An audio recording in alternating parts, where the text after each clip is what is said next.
So what was your initial reaction when you heard the waiver claim went through and you were coming here? Let's play hockey.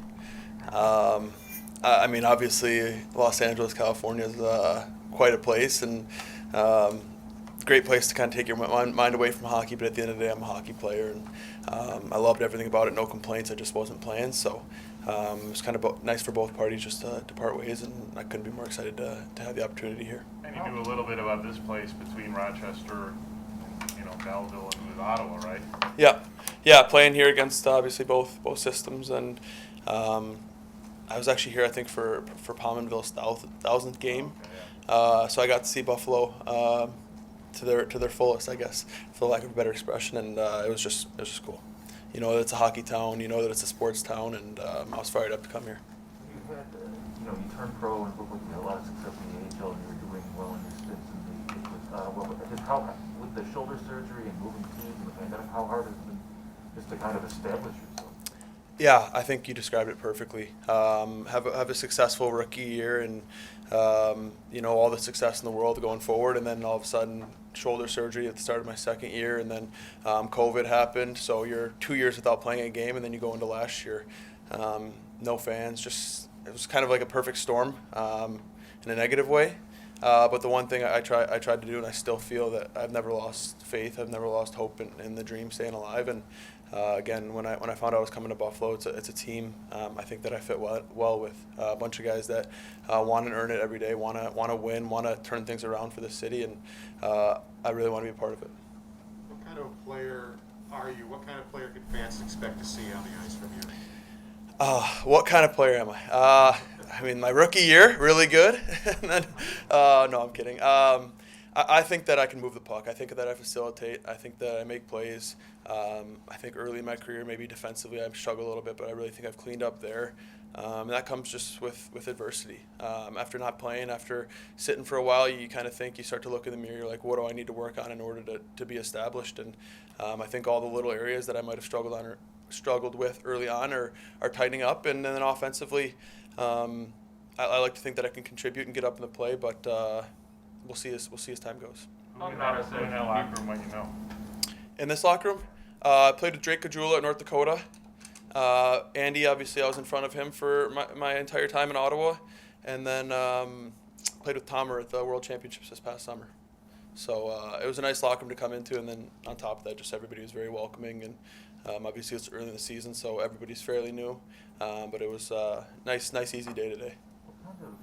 I assume you don't remember your father's career, but what kind of influence has he been, just having a father that played for 13 years in the NHL?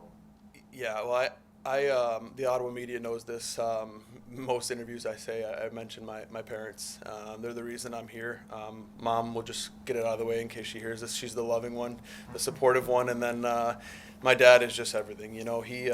We have pretty opposite career paths. He's third overall, 13-year career, and I'm last year of draft eligibility, fourth rounder. That's probably not supposed to make it, right? So, but he's just there for everything, and he keeps me honest. He's not the type of dad that says, "Oh, you're getting screwed. You should be playing this and that." He says, like I said, look in the mirror. What can you do to get better? And at the end of the day, it's the best league in the world, right? So they're going to play whoever's ready and whoever's going to help them win, and that's something that he reminds me every day. So you'll hear me say his name a lot, I'm sure. Are you mostly a left defenseman, or can you play both sides? I'd say mostly left, but I'm no idiot. I know that the left side is pretty stacked here, so whatever I can do to help this team win, and whatever I can do to contribute on a nightly basis, I'll adjust to the right if that's necessary. Did your dad coach you growing up as a kid? Yeah, just youth hockey, AAA, Little Caesars. He was just kind of, I think, like the last year I remember him coaching, he had to, because we had one coach. He's like, we need someone to push pucks, and he eventually just took over. But yeah, he coached growing up, and then obviously when I made the transition to defense late, I think I was like 20 years old, basically towards the end of juniors. He was right there. He's like, all right, you got some work to do. So we started chipping away at that, and obviously to have him just for phone calls and little pointers is really helpful. Is it true that you wear his old Nordiques jacket still? Yeah, that thing rocks. It's actually Bill's colors. I might be able to rock it here. Why did you transition to defense? It was so that same team where he ended up coaching. we had one coach. He'd been coaching AAA for whatever 50 years, and we showed up to like first day and we had like 18 forwards and 2 defensemen. So he looks around the locker room and he's like, "Anybody want to play D?" And we had nobody raise their hands. I'm like, "I'll try it." And that was kind of the start of it. And then in juniors, I was kind of switching back and forth between forward and D. And then eventually, I don't think I was a good enough forward, to be honest. That's probably the simple answer. And just kind of stuck. In college, again, my freshman year, I was forward D. And then officially after my sophomore year, I probably played D for good. Were you wing or center? Whatever. Versatile. Dr. Dono said that he knew you going back your days at Muskegon. Did you know a lot about him before you were playing on waivers? Yeah, just like I saw, he got hired at the end of the year last year, correct? So seeing his name again, just he was at the USA program coaching there, and then I played against him and his team at Wisconsin. And just in talking to him this morning, it felt comfortable. He's a guy that's easy to talk to, and I like to think that I do my best to be coachable. So I'm looking forward to just establishing a relationship with him. And again, I think a lot of the guys, even just from talking to them, have a lot of respect for him and are excited about the direction things are going with him. In the World Championships, that was your most consistent action in 15, 16 months. What kind of opportunity was that for you just to get a groove again? That was the best. It was just so fun to play hockey and, like you said, play consistently, play meaningful minutes, be a part of a team again. Again, I have zero complaints about LA. I absolutely loved it, from head GM to whatever's at the bottom.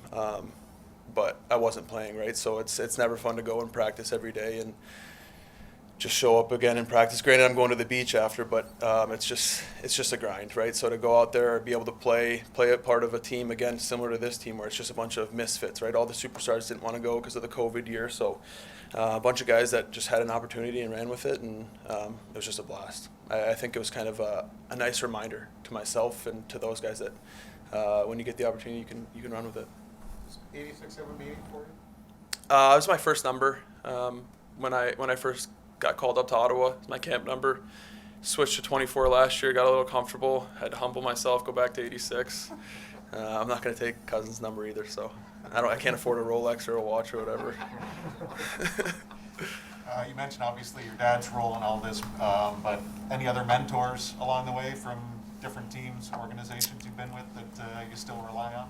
Yeah, I always try to remind myself and to speak out about the people who got me here, right? So I can remember when I got traded from Green Bay to Muskegon, my first 2 coaches there in Muskegon, they brought my love for the game back. They took their time with me and taught me how to play defense. And then going to North Dakota, same thing. Those coaches took their time. I was a young, kind of cocky kid coming out of juniors, and they allowed me to develop into a man and then into a better defenseman. So you'll hear me say it all the time. Everybody who's got me to this point, obviously I wouldn't be here without them, and I try to just give them credit whenever I get the chance, just because for all of us, we don't get here by ourselves. So no specific names, but I have an appreciation for people who take their time with me.